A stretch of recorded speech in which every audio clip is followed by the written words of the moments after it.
Females secretly love drama, bad news, liars, cheaters. Females secretly love anything bad. Look, these GMO females, they thrive off of anything that is making them have to, I don't know, struggle. You know, we talked about that in another video too. You know, it's like the GMO females. A lot of them, they like the damn struggle. It lights a fire under them. You know, it just makes them feel alive or some shit. You know, so that's true. Eugene, the GMO female does love drama and bad news and liars and cheaters because that gives them some sense of a thrill, excitement. You know, because a lot of them, Eugene, they don't have anything to do. They don't have anything that is really of productivity, of quality, of substance to pursue. So all they can really do to, I don't know, make themselves feel alert or feel alive or feel purposeful is to have something to try to struggle through and clean up. So that's absolutely true. Y'all gave us 222 likes. 222. Love it. Love it, love it, love it. But Eugene, they also love to be and feel needed. Like I said, you guys, the GMO female is very much so in her masculine. It's a toxic masculinity at that. You know, y'all know how GMO females, they let us say, oh, that's toxic masculinity. They are the strongest, how can I say this? They are the strongest advocates of toxic masculinity because they are the ones that are actually. When you think about this, who did Adam listen to over God? Eve. Who did Samson listen to and let get close to him? Who did Samson let get close to him? Delilah. Esther. Read the book of Esther and look at the power that Esther had, the influence she had over the king. She was able to commit offenses that any other that you're supposed to be killed for when you approach the king's quarters without being called. And so when you start to look back and you look over time, remember Helen and Troy, or what that was called, that we studied in school, to where it was Greek mythology, I think, and they were fighting over, or Helen of Troy, or whatever it's called. They was fighting over Helen. Was they fighting over Helen? Like two countries fighting over a woman. It's like women have influence, and this is the thing. The devil know women have influence. Women groups don't normally stay together. The men stay together for years, right? Why do you think it's so hard for women to facilitate unity in ways that's reminiscent to that of the men? How come it seems like, what is the thing stopping women from really establishing sisterhood? Does it have anything to do with beauty and security? You tell me. I can make my hardest attempt to answer that question, but I would be a billionaire if I had the answer to that question. I don't think anybody has solved that yet. Women are just women. You know, why are men always being whorish? You know, I am fine as hell in my mind. I can cook. I told you I cook breakfast. And I make pretty babies. I've been to school. I got all my teeth. And I'm pretty good in bed. You know, I can hang from a chandelier as long as it's secured. And I will pole dance for you, give a good lap dance. I do everything I'm supposed to do. Black woman is God. Yeah, black woman is God. And I give birth. And then after 9 months, I go and work out and make sure I'm in shape, and I get my breasts done. And that's a lot of surgery, you know what I'm saying? So after doing all of that, men still cheat. I don't have an answer for why that is. And that's almost like asking, why do women always, you know, fall apart? And you can say, well, that's because men have put them against each other. No, that's bullcrap or whatever. I think it's just in the makeup of women sometimes. It's unfortunate. and not all groups fall apart, and not all doubt. women are like that, but that is a common characteristic when you put, a group of women together. A lot of women would say, yo, growing up or in high school, I had more male friends than female friends. That's so common now, where you'll find That's true. girls that say, yo, I got more male friends, Yeah. platonic male friends than I do Facts. female friends, because females are bitchy and catty, and you can't trust them, and they jealous, and they That's what dishonest or whatever. Damn, it's like a playbook. Yeah, They all- it's I hear crazy. the same thing verbatim. And it is what it is. And you know what? Even us as women have accepted that. Because if you find a man who is bitchy and jealous and disloyal or, Y'all know who you or are. talkative, you know who we'll compare them to? Women. Facts. Like, we accept that women are known to have that characteristic or have that bone within their makeup, within their build. So I think that's a bone that's been placed, and some people activate it and some people don't. That's just like This is one of the reasons why today I'm going to focus on the sisters. I'm going to focus on us. And so, in humility, and great humility, I'm going to be talking about the daughters of Zion. In Isaiah chapter 3, verse 16, God begins talking about these daughters of Zion.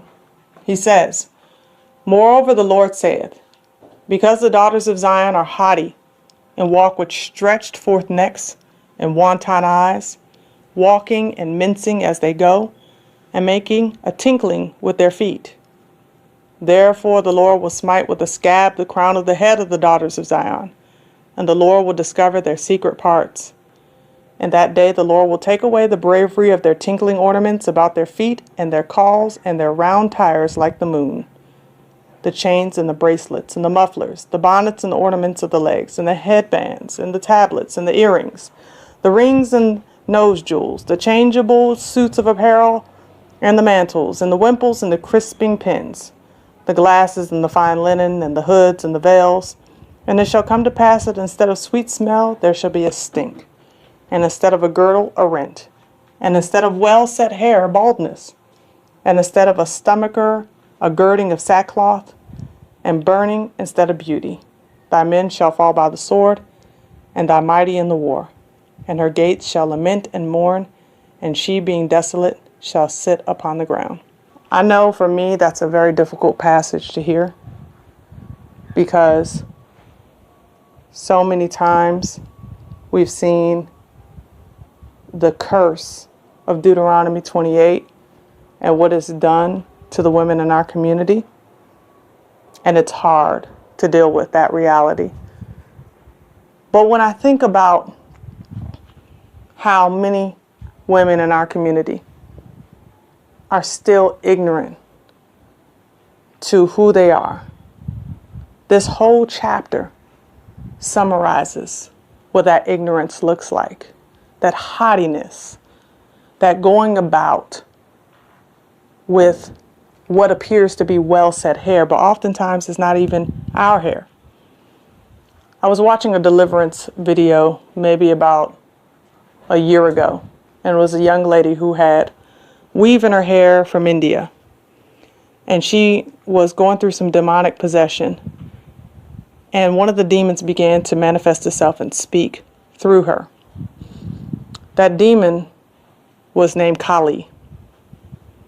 And if y'all are not familiar with Kali, Kali is the Hindu goddess, the goddess of confusion and war. It's like the Indian version of Jezebel.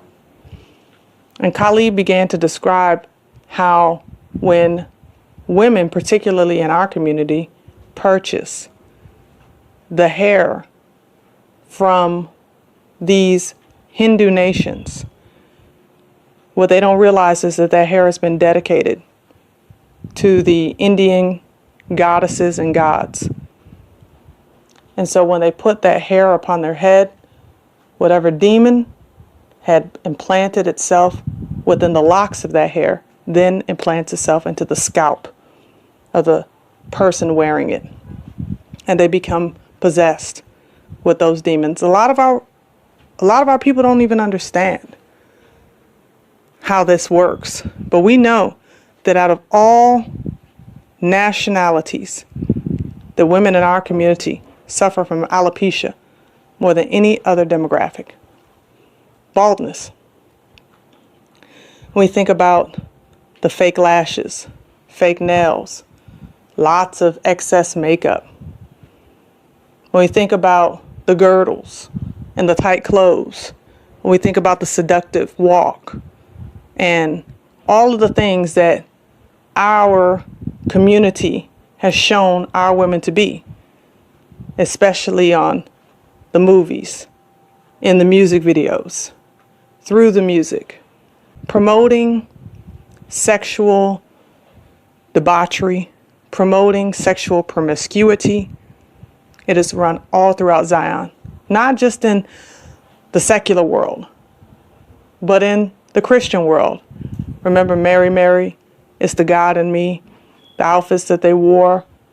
I remember talking to a brother of mine years ago who I grew up with in a Baptist church.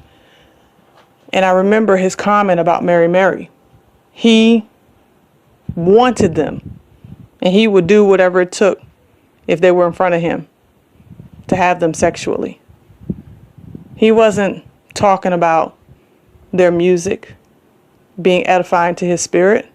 Oftentimes, we're not thinking about the messages that we're sending to our brothers with the things that we're doing. I told y'all I'm going to share a little bit of personal testimony with y'all.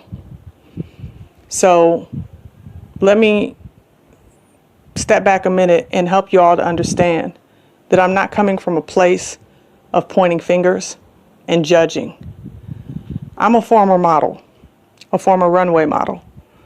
Many of y'all don't know that I'm 6'1", and I'm rather thin, and I spent a good portion of my years building up a career in the fashion industry. One of the things about being in the fashion industry is that you're taught right off the bat that you're a walking hanger, that you are just a symbol of beauty. Surfacey, without any relevance. They're not interested in anything that you have to say. The entire world is built upon being shallow. When I tell you that I spent many years trying to appease the fleshly gods of this world, their standards of European beauty, their standards of what it meant to be a woman, is the opposite of what Yah had in mind for my life. And I remember as I was trying out for America's Next Top Model, in a room gathered with about 20 women, and we all had numbers on our chest. And right before I had gone in there, I'd never really prayed, but I was already starting to get my heart turned toward the things of the Most High Yah. And right before I went into that room, I had one prayer. I said, not my will, but let yours be done. Not knowing at the time that that was the very prayer that Yahushua prayed in the Garden of Gethsemane. So when I went into that room with those other ladies, there were two numbers that were called out. Mine was one of them, and another young lady. Now, at the time, I idolized Tyra Banks very much, and I could have said anything to get on the show because I was asked, what is the one thing that you will bring with you if you get selected to be on this show?